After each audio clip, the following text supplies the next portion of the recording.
According to @ClappedFranklin, Blake Griffin joining the Nets might be overkill. Blake, James Harden, Kyrie, and Katie all to stop some kid from Akron. Guys, are the Nets overkill? Yes or no? Easus, you go first.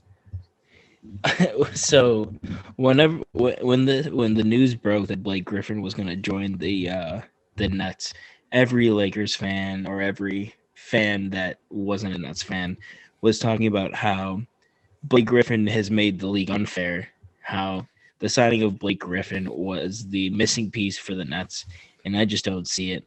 The past couple of years, Blake Griffin hasn't been the same player that he's been past, 10 years or whatever. If Blake Griffin is the missing piece for your team to win the finals, you probably weren't going to win the finals anyways. I just don't think that Blake Griffin was the missing piece for the Nets. I think the Nets would probably make the finals with or without Blake Griffin.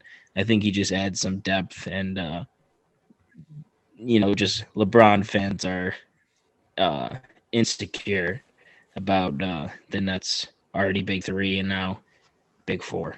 So, Hebrew Hammer, let me ask you this. What were your first thoughts on hearing about the signing?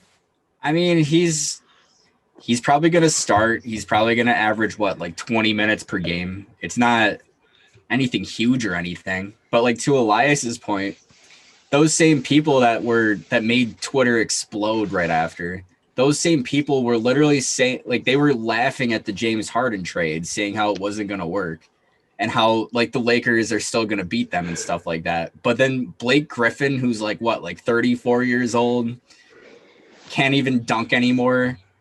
God forbid they add this guy. That's going to make them OP. Come on, guys, make up your mind. We have a fantastic article over on the challenge-sports.com calling this team a great team out of NBA 2K13. Is this a team that you wouldn't want to see in my league back then? Oh, yeah, but even more now. I mean, just looking at the development of James Harden, even Kyrie, KD is a much better scorer than he was back then, just because of his maturity level and his knowledge of the game. And because of their experience, you see what it's doing to pay off to the other guys on that team. You see Nick Claxton looking like a much more improved player beyond his years. You see Joe Harris looking awesome. You see all of these guys with the experience that's added to this team, and it's just making everyone play much better.